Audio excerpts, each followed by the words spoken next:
കൂടുതൽ വാർത്തകളും വീഡിയോകളും കാണാൻ ഈ ചാനൽ സബ്സ്ക്രൈബ് ചെയ്യുക. കൂടെ ബെൽ ബട്ടൺ അമർത്തുക. നമസ്കാരം. ഗായത്രിയുടെ പൊരുൾ. ഉദ്ദിഷ്ടകാര്യം നേടാൻ ഗായത്രി മന്ത്രം. എന്നെ ഇത് പറയാൻ വീണ്ടും ഞാൻ ഗായത്രി മന്ത്രത്തെ കുറിച്ച് ഒന്നോ രണ്ടോ വീഡിയോ ഇട്ടിട്ടുണ്ട്, പലരും കാണുകയൊക്കെ ചെയ്തു. പക്ഷെ എന്നെ ഇത് പറയാൻ പ്രേരിപ്പിച്ചത് ഒരു 3-4 ആളുകള് പലപ്പോഴായിട്ട് വിളിച്ച് ചോദിച്ചൊരു ചോദ്യമുണ്ട്. ഈ ഗായത്രി മന്ത്രം നമുക്ക് സാധാരണക്കാർക്ക് ജപിക്കാമോ? ഇത് ജപിച്ചാൽ തെറ്റല്ലേ?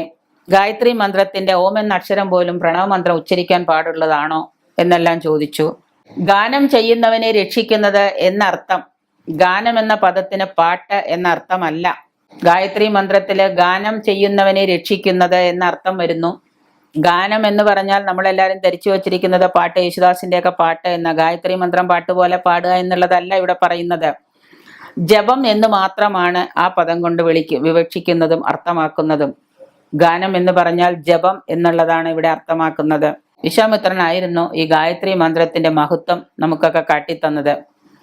24 അക്ഷരങ്ങളുള്ള ഗായത്രി മന്ത്രത്തിന്റെ ഋഷിയും വിശ്വാമിത്രൻ തന്നെയാണ്. മന്ത്രസിദ്ധിക്കായിട്ട് 24 ലക്ഷം തവണ ഈ മന്ത്രം ജപിച്ച ശേഷം, നമുക്കിപ്പോൾ സാധാരണക്കാർക്ക് ഹോമം ചെയ്യാൻ പറ്റില്ല എങ്കിലും ഹോമം, തർപ്പണം, അന്നദാനം ഇവയൊക്കെ നടത്തിയാൽ സാക്ഷാൽ പരബ്രഹ്മ സ്വരൂപിയായ ദേവി മാതാവായ ഗായത്രിയെ പ്രീതിപ്പെടുത്തി മന്ത്രസിദ്ധി വരുത്താൻ സാധിക്കും. അങ്ങനെ മന്ത്രസിദ്ധി വരുത്തിയാൽ എന്തെങ്കിലും ലക്ഷ്യത്തിനായി അയാൾ ഗായത്രി മന്ത്രം ചൊല്ലിയാൽ ഉദ്ദിഷ്ടകാര്യം നടന്നിരിക്കും. ഇപ്പൊ നമുക്ക് തനിയെ ഒരു സാധാരണക്കാരനായ വ്യക്തി, അവർക്ക് എന്താണ് ഈ പറയുന്ന മന്ത്രസിദ്ധിക്കായിട്ടൊരു ഹോമം നടത്താനോ തർപ്പണം, ദാനം ഇതൊന്നും ചെയ്യാൻ പറ്റില്ല. ദാനം, അന്നദാനം ഒക്കെ ചെയ്യാതിരിക്കാം, പക്ഷെ ഹോമം, തർപ്പണം ഒന്നും ചെയ്യാൻ പറ്റില്ല.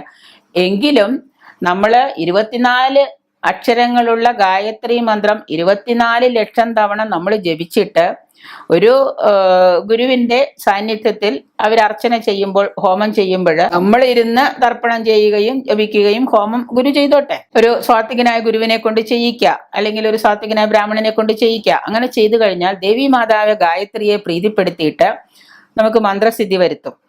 ഇങ്ങനെ മന്ത്രസിദ്ധി വരുത്തി കഴിഞ്ഞാല് എന്തെങ്കിലും നമുക്കൊരു ലക്ഷ്യമുണ്ടെന്ന് വിചാരിക്കാം. നമ്മൾ ആ ലക്ഷ്യത്തിലേക്ക് നടന്നെടുക്കുന്നതിന് മുമ്പ് ഈ ഗായത്രി മന്ത്രം ചൊല്ലിയാൽ, ഒന്നുകൂടെ ചൊല്ലിക്കഴിഞ്ഞാൽ ഉദ്ദിഷ്ട കാര്യപ്രാപ്തി എന്നാണ് പറയുന്നത്. അത് നടന്നിരിക്കും.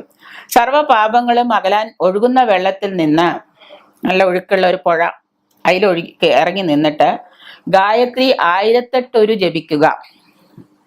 ഈ 24 അക്ഷരങ്ങളുള്ള ഗായത്രി 1008 ഒഴുകുന്ന വെള്ളത്തിൽ നിന്ന് ജപിക്കുക. സർവ്വ പാപങ്ങളും തീരും. ത്രികാല ജ്ഞാനസിദ്ധി വരാൻ 3 കാലത്തെയും, ഭൂതം, വർത്തമാനം, ഭാവി 3 കാലത്തെയും ജ്ഞാനസിദ്ധി, അറിവ് നേടാനായിട്ട്, ത്രികാല ജ്ഞാനിയാവാൻ വേണ്ടിയിട്ട് 1 വർഷം 1008 ജപിച്ചാൽ അഷ്ടസിദ്ധി വരും എന്നാണ് പറയുന്നത്. ഇനി 3 വർഷമാണ് ജപിച്ചതെങ്കിൽ പരകായ പ്രവേശം അതായത് 3 വർഷം 1008 13 36 മാസം നമ്മൾ 1008 ഗായത്രി മന്ത്രം ഇരുന്ന് ശുദ്ധിയോടെയും ശരീരശുദ്ധിയോടെയും ശരീരവൃത്തിയോടെയും എല്ലാം നമ്മൾ ജപിച്ചാല് പരകായ പ്രവേശം, നമ്മൾ എവിടെ ആഗ്രഹിക്കുന്നോ ആ വ്യക്തിയുടെ ശരീരത്തിലേക്ക് നമുക്ക് കയറാൻ സാധിക്കും. അന്യ ശരീര പ്രവേശ സിദ്ധി എന്ന് പറയും. അതിനെയാണ് പരകായ പ്രവേശം എന്ന് പറയും. അന്യ ശരീര പ്രവേശ സിദ്ധി അത് സാധിക്കും. ഗായത്രി ജപത്താൽ വിശുദ്ധമാക്കപ്പെട്ട ജലം, ഗായത്രി മന്ത്രം കൊണ്ട് നമ്മൾ വിശുദ്ധമാക്കപ്പെട്ട ജലം, അത് രോഗം മാറാത്തൊരു വ്യക്തിക്ക് രോഗങ്ങളെ ശമിപ്പിക്കുന്നതിനായിട്ട് ഗായത്രി ദേവിയോടൊപ്പം സൂര്യമണ്ഡല വിലാസത്തിൽ 7 വർഷം 1008 വീതം ജപിക്കുക. ഈ ജലം നമ്മൾ കുറച്ച് രോഗിക്ക് കൊടുക്കുകയൊക്കെ ചെയ്താൽ രോഗം ശമിപ്പിക്കും. അപ്പൊ അതുകൊണ്ട് ഗായത്രി മന്ത്രത്തിനെ എങ്ങനെ വേണമെങ്കിലും നമുക്ക് ജപിച്ച് കാര്യസാധ്യം നേടാം. പക്ഷെ അതിന് ചില വിധികളും അനുഷ്ഠാനങ്ങളും ഉണ്ട് എന്നുള്ളതാണ് പറയുന്നത്.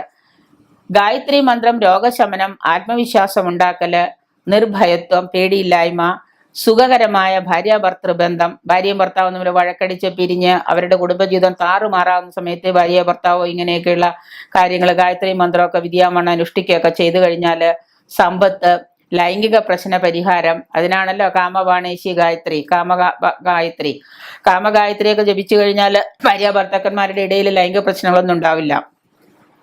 എന്നിവയ്ക്കെല്ലാം ഗായത്രി നിർദ്ദേശിച്ചിട്ടുണ്ട്. നമുക്കത് ജപിക്കുകയും ചെയ്യാം. അഥർവവേദത്തിന്റെ ബ്രാഹ്മണമായ ഗോപവധ ബ്രാഹ്മണത്തിന്റെ 31 മുതൽ 38 വരെയുള്ള കാണ്ഡങ്ങൾ ഗായത്രി ഉപനിഷത്ത് എന്ന് അറിയപ്പെടുന്നുണ്ട്. ഗായത്രി ഉപനിഷത്ത് എന്ന് പറഞ്ഞാൽ അതാണ്. നമ്മള് ഗായത്രി സയൻസിലും ഇത് പറയുന്നുണ്ട്. അഥർവവേദത്തിന്റെ ബ്രാഹ്മണമായ ഗോപദ ബ്രാഹ്മണത്തിന്റെ 31 മുതൽ 38 വരെയുള്ള കാണ്ഡങ്ങളിൽ ഗായത്രി ഉപനിഷത്ത് പറയുന്നുണ്ട്. അത് വായിക്കാൻ പറ്റുന്നവരെടുത്ത് വായിച്ചു കഴിഞ്ഞാൽ ഇതിനെക്കുറിച്ചൊക്കെ വ്യക്തമായിട്ട് മനസ്സിലാക്കാം. ശക്തി സ്വരൂപമായ ഗായത്രി ജീവാത്മ പരമാത്മാക്കളെ പരസ്പരം ബന്ധിപ്പിക്കുന്ന കണ്ണിയാണ്. ഗയം എന്നാൽ, ഗായത്രിയുടെ ഗയം എന്നാൽ പ്രാണൻ എന്നും ത്രീ എന്നാൽ രക്ഷിക്കുന്നത് എന്നുമാണ് അർത്ഥം. സകല ദൈവിക ശക്തികളുടെയും പ്രാണനാണ് ഗായത്രി.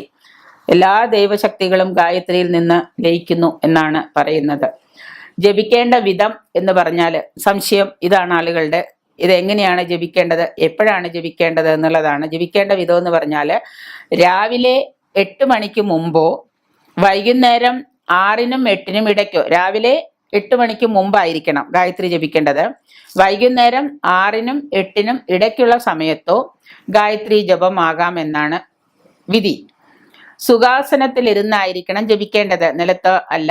പുലുവായിലോ കമ്പിളിയിലോ മറ്റോ ചമ്പ്രം മടിഞ്ഞ് സുഖാസനത്തിലിരുന്നിട്ടായിരിക്കണം ജപിക്കേണ്ടത്. ഇനിയിപ്പോൾ തീരെ പറ്റാത്ത വല്ല വൃദ്ധരായവരൊക്കെ ഉണ്ടെങ്കിൽ കുറച്ചുകൂടി സുഖകരമായൊരവസ്ഥയിലിരുന്ന് ജപിക്കാം. സുഖാസനത്തിലിരുന്ന് ജപിക്കുന്നതിനോടൊപ്പം തന്നെ എണ്ണം പിടിക്കാനായിട്ട് രുദ്രാക്ഷമാലയോ ചന്ദനമാലയോ തുളസിമാലയോ ഒക്കെ ഉപയോഗിക്കുന്നത് നല്ലതാണ്. അത് ഉപയോഗിക്കാറുണ്ട് ആളുകൾ. ഇവ മന്ത്രം കുറഞ്ഞത് ഗായത്രി 108 ഉരു എങ്കിലും ജപിക്കുന്നത് നല്ലതാണ്. വെറും തറയിലിരുന്ന് ശരീരവും മനസ്സും പവിത്രീകരിച്ച ശേഷം വേണം ജപിക്കാൻ, ജപം തുടങ്ങാൻ. വെറും തറയിലിരുന്ന് ഒരിക്കലും ജപിക്കരുത്. കമ്പിളിയോ പുലുവായിയോ ഒന്നുമില്ലെന്നുണ്ടെങ്കിൽ ഒരു നല്ല വൃത്തിയുള്ള ശുദ്ധമുള്ള തുണിയെങ്കിലും എടുത്ത് നിലത്തിട്ടതിന് ശേഷം വേണം സുഖാസനത്തിലിരുന്ന് ജപിക്കാൻ. ഒരിക്കലും വെറും തറയിലിരുന്ന് ജപിക്കരുത്. മനസ്സ് പവിത്രമാക്കി, ശരീരവും മനസ്സും വൃത്തിയാക്കി പവിത്രമാക്കി വച്ചതിന് ശേഷം മാത്രം വേണം ഗായത്രി മന്ത്രം ജപിക്കാൻ.